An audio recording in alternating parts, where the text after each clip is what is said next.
Wayne Estes was an All-American basketball player for Utah State University from 1963 to 1965, and to this day is still regarded as the best Cager in school history.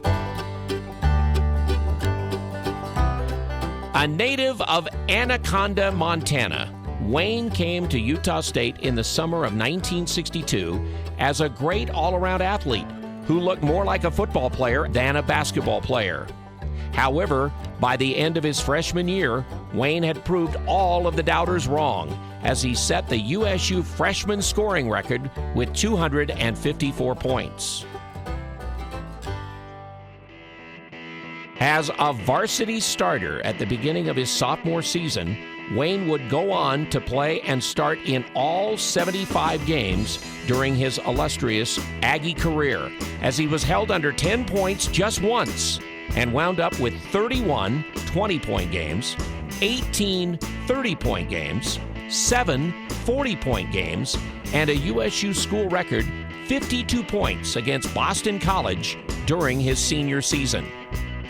In all, Wayne averaged 20 points as a sophomore and helped Utah State to the NCAA tournament. During his junior year, Wayne upped his scoring average to 28.3 points per game and again led the Aggies to the NCAA tournament, this time to the regional semifinals, one of just 16 teams in the nation to advance that far. And during his senior campaign, Wayne averaged 33.7 points per game, which ranks second in the nation behind Miami's Rick Barry.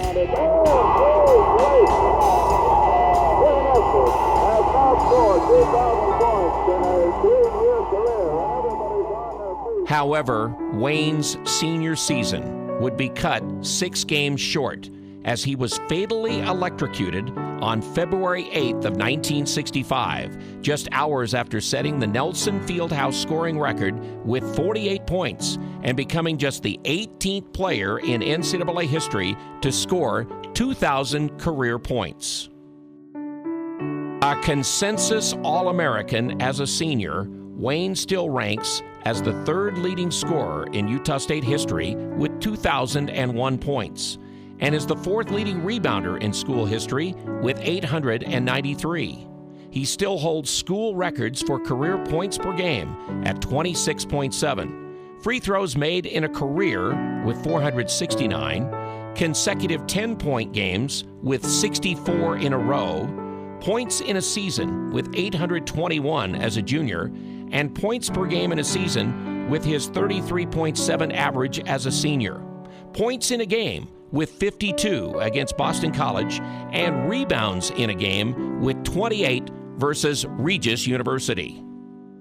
Wayne, who would have likely been a high draft pick in the National Basketball Association in 1965, became the first player ever to earn first-team All-American honors from the Associated Press before season's end, and was also posthumously named an All-American by Look Magazine, Converse, the Helms Foundation, and the Sporting News.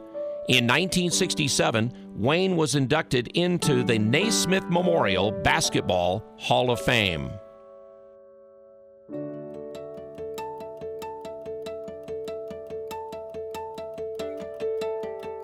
There is no doubt Wayne Estes created a legacy for himself during his time at Utah State, but also during his short time on this earth, as his relentlessness and work ethic shaped the basketball player and the man he became. USU's do everything Cager is at his best when the chips are down.